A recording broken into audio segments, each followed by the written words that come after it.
Both teams are getting quite a decent amount of farm, as is the norm in this patch, so both of them sitting on level 3, not getting completely shut down whatsoever. The only problem you probably had was for Magnus bottom lane. Troubles, Yao, here comes your snowball forward. XSS underneath the tower, the shards, he doesn't block him in, but the shackles still holding him in position. The Earth, he cannot get back, not far enough into the safety of the tier 1 tower, so LGD claim the first blood on the offlane Earthshaker. Meanwhile in mid, there goes your silence once more onto the Queen of Pain. It's the board. I think IG would have liked to have a bit more success early on in terms of just raw laning power. LGD have drafted very well around that. All 3 of their lanes are doing very, very well here. Yep, they're just counting their time until the right moment.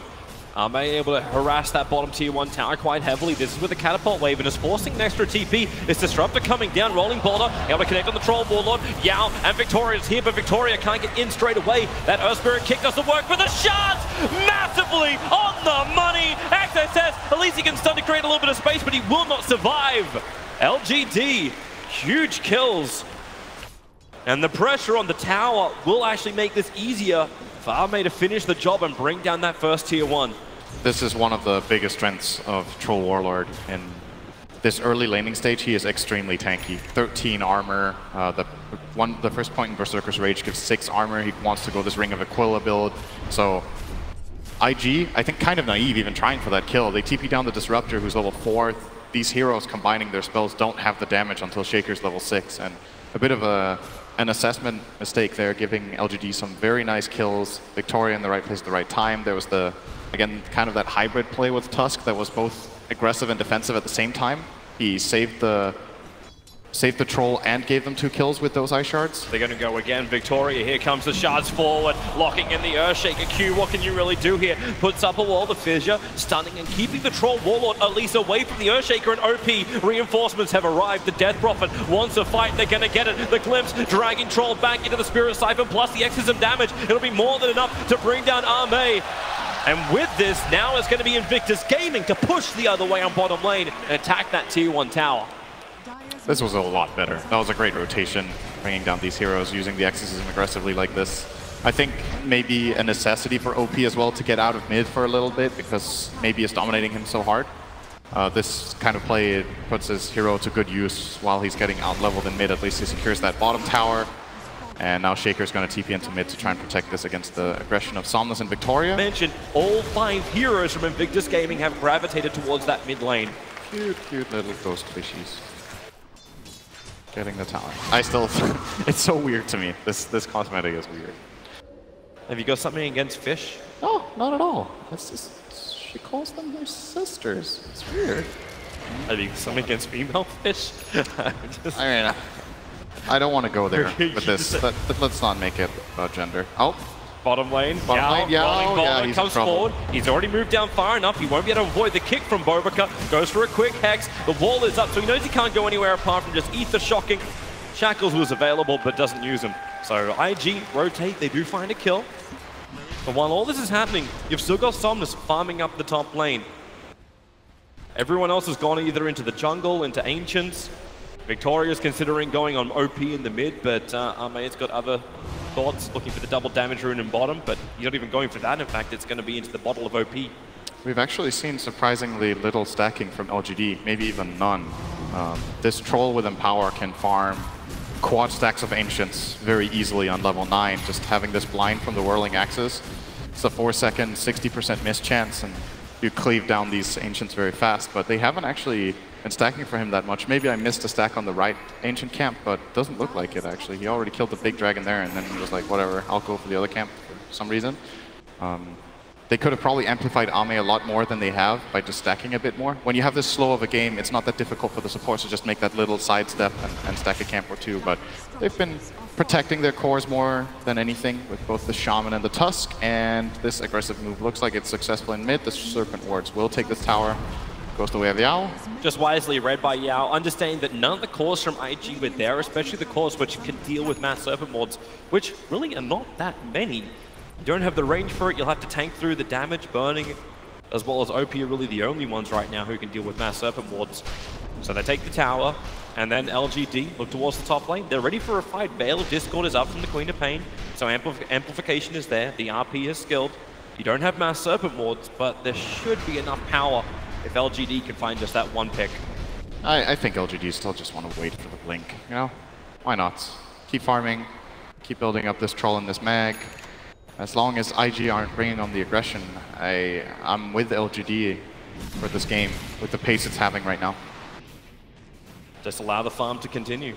Yep. Their gold lead is continuing to stretch bit by bit. It's just shy of 3,000 at the moment, just shy of 4K in the experience. So, yeah, LGD are happy to accept the status quo. There's still good farm coming in for IG though. It's not all this Magnus and power, and now it's gonna start to ramp up now that he has the level 4 in power, and the natural like movement speed of the heroes is increasing. The troll's going for that Yasha, so he's going to be able to traverse the map quicker and accelerate his farm. But so far, Burning has been doing a good job keeping up with this troll more or less. He's about 700 gold behind right now, which I think is definitely admirable under the circumstances of the game. 11 bodies Blink Dagger. So Yep. it's just that group up. You've got Smoke over on Yao. So if LGD want to look for a fight, they can do so. But is it still wise to do it? Like, you've got that Blink Dagger, you've got the timing right, but at the same time Invictus Gaming, they get their moment. They actually get the Blink Dagger for the Earthshaker coming on the Courier. And neither team knows. They smoked out of range of the Observer Ward. Maybe they saw him get it delivered actually. 11, I think, might have got the Blink Dagger under that Dire ward. They could have seen it, but the Radiant surely doesn't know that XXS has his. He is smoked up. They didn't see it. They definitely didn't see it. XXS now coming forward, looking for that Blink Echo. Who's he going to find? Right now, the Echo Slam. It doesn't get the stun on the Troll. Warlord, you can still get Q's ulti out, however, but the damage. Troll standing his ground. Snowball can pick him up and drag him forward. They're going to find the kill already. Flipping the Earthshaker like an omelet into Bobakar as well. LGD really not being punished when they get caught out. You can at least put down the Chronosphere, combining with the X's, but Yao holding OP in position. They need space with the RP. LGD! They already thought they had themselves a good fight. They end up claiming 4 hero kills. I'm really surprised they tried to go for that. Like, it looked like a good Chrono into DP ulti, and they do get that 1 kill on the Tusk, but they were kind of just going in 2-on-5. Disruptor was already forced out of the fight after getting his Static Storm down. They didn't get that kill, and the Troll, once again, just a bit too tanky. That Echo Slam has to connect first. And instead of going for a mini blink there, the Shaker tried to melee Echo Slam, but he was a little bit out of range. Then he has to blink to get the Enchant Totem, and that creates the distance for Trolls. We're going to see it here. The Echo actually, I think it missed completely. It did. Now he gets in, gets the Fissure, and that little bit of damage is what they were lacking. Troll turns around, starts hitting with that high lifesteal, and Victoria brings him in with the Snowball. Again, that both defensive and aggressive play at the same time with the Snowball this time around is going to put LGD in a great position. Now they have the Aegis and a 5k advantage.